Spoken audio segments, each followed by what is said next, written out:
Bom, boa tarde, Carlos Matos. Um prazer Tarde. estar podendo conversar aqui com você, conhecer um pouco mais o seu trabalho, enfim, a sua pesquisa. Então, queria começar a falar desse trabalho que se apresenta para a gente, esse projeto Remix, né, que você faz, uma estrutura em madeira, né, com fita, né, e brinca também com essa ideia dessa dupla projeção, né, um trabalho que é duplo, né, ele é estrutura em madeira, mas também tem uma projeção em cima do vértice. Vamos falar um pouquinho desse trabalho? Qual que é a ideia desse trabalho, Carlos?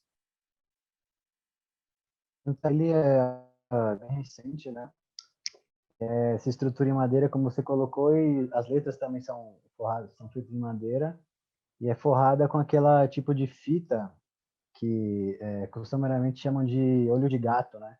Que é aquela fita refletiva que quando você bate uma luz, ela ativa. Ela, assim, sem ter nenhuma luz, ela é normal, né? Fica tudo escuro. Mas quando você joga uma luz direta assim, meio que as palavras saem. E a enunciação vem para frente, né? E esse trabalho, na verdade, ele se concretizou agora, em 2021, mas ele já é fruto desde uma pesquisa em acervos de filmes etnográficos, né? Que eu busquei, que são filmes do início do século XX. E aí eu fiz a busca de acervo no Arquivo Público de São Paulo, por exemplo, no Museu do Índio de Botafogo também, que me cedeu, com a devida permissão, os filmes. E esses filmes, na época, eles estavam me chamando muita atenção, porque eu sou formado em fotografia, né? E a gente estuda também bastante sobre cinema e tal, e a gente vê muito as tendências dos filmes etnográficos no mundo inteiro. Robert Flahet, por exemplo, Nanuque lá do Norte. E eu comecei a pesquisar esses filmes aqui num contexto brasileiro também, né? E pensando um pouco naquele contexto de início do século XX, né? No período de instauração da República, né? E que se tinha diversas políticas federais de incentivo à imigração e incentivo a outras pessoas de outros lugares da Europa, por exemplo, virem ao Brasil, e um pouco uma política de branqueamento da população também, né? Num país recém-saído da escravidão. E muitos desses filmes eles eram feitos pela Comissão Rondon, que era uma comissão de federais, né? Sim. Que tinham esse intuito de descobrir o Brasil, de civilizar a população indígena e Uhum. de fazer uma imagem no Brasil positiva, né? Seguindo aquelas temáticas positivistas. Então, aí esse vídeo que eu produzi para o trabalho, ele surgiu desse remix, né? Desses filmes, que eu fiz uma pesquisa muito extensa em cima desses filmes e fiz um compilado bacana, separei em duas telas, e, e essa projeção meio que encara as palavras, né? Ativando essa vertente publicitária do Vende-se, né? Vende-se um Brasil, vende-se... Não, naquela época já se vendia um Brasil, né? Como eu falei, incentivando essas imigrações, e você tem que pensar também um pouco de maldade nessa época, né? Dessas instituições federais. E hoje também a gente tem acho que o trabalho funciona meio como um eixo Ele é muito contemporâneo, né? muito contemporâneo. Infelizmente, né? Não, e eu acho que tem uma ideia esse vértice, né? Que é um vértice que tem essa carga publicitária, né? De você vender um produto, né? O Brasil como um produto de exportação, né? Esse vermelho nesse vértice, né? Que chama atenção, né? Mas também é um vermelho de sangue, né? Você pode pensar Sim. assim também, né? Esse rebatimento do vértice, né? No filme, né? Esse que vem para fora, mas que vai para dentro, nesses filmes que são filmes etnográficos, né? E que são tão contemporâneos, né? Sobre a Uhum. questão da violência indígena, da violência aos povos pretos, do racismo estrutural no Brasil, né, e dessa enunciação publicitária, né, luminosa, né, nessa fita adesiva que você coloca, trazendo isso em primeiro plano, né?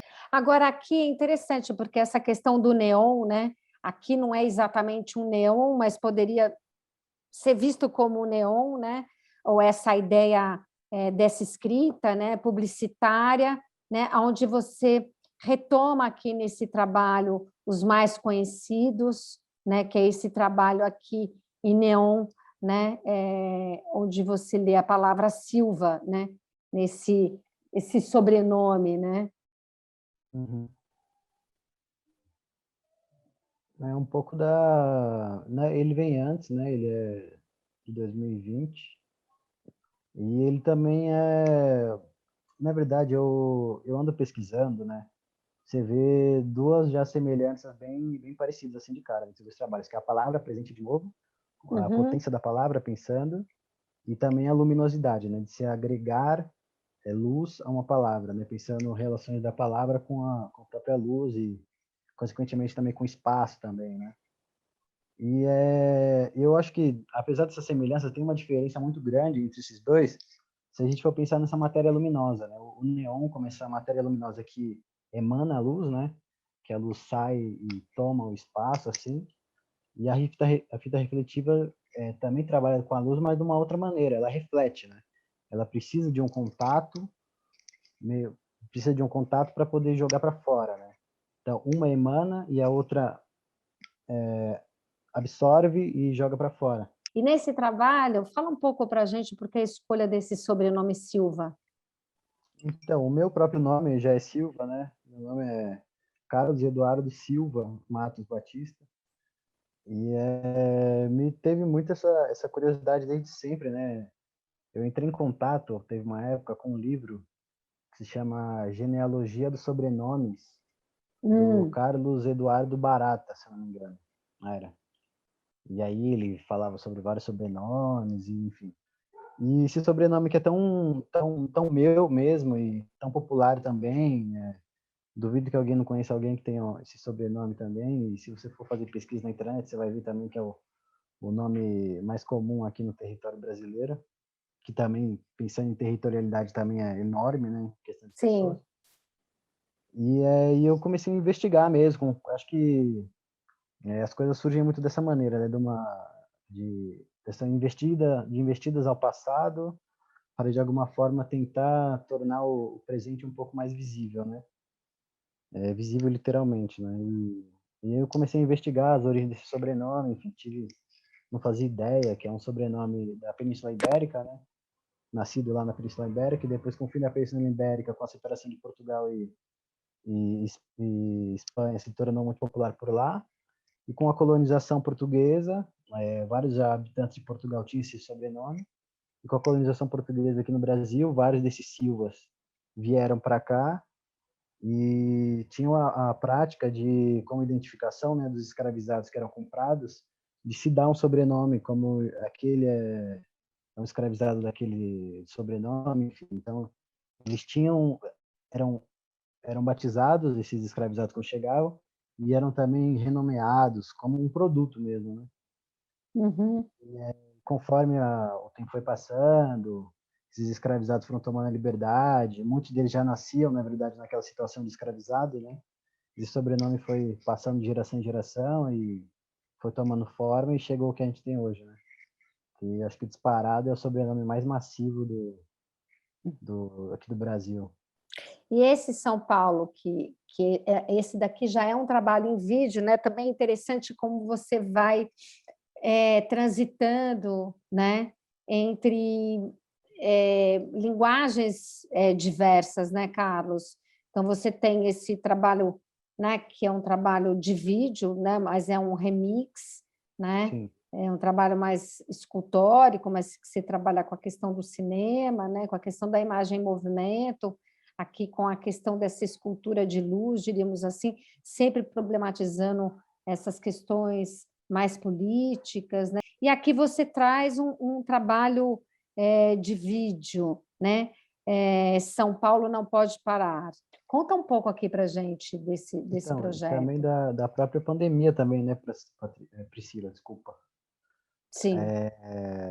Que a gente vê essas políticas públicas federais ou até estatais que sempre prezam que o trabalhador saia, enfim, dê lucro para o Estado e cresça na vida, enfim, essa coisa de progresso que a gente tem. Isso acontece, acho que mais forte aqui em São Paulo, né, como essa megalópole que se tem aqui do Brasil, esse centro financeiro tão cruel, na verdade, né? E na época eu comecei a produzir esse vídeo, ele também do ano passado, era bem nessa vertente também, né? O governo querendo abrir tudo, que a população vai trabalhar, porque São Paulo não pode parar, o Brasil não pode parar. Eu acho que até surgiu essa frase, né, do presidente, que ele começou a pregar isso, né? O Brasil não pode parar.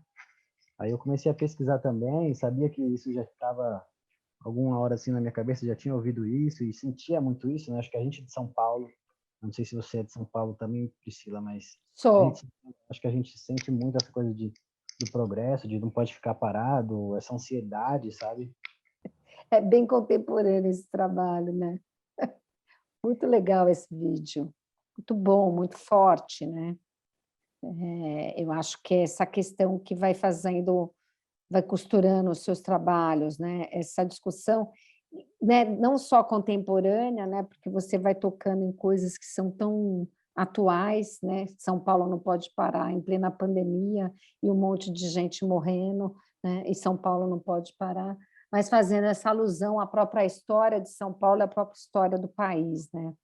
Muito bom te ouvir, um trabalho bem potente e bem interessante ver como você vai trabalhando com diferentes materiais, né?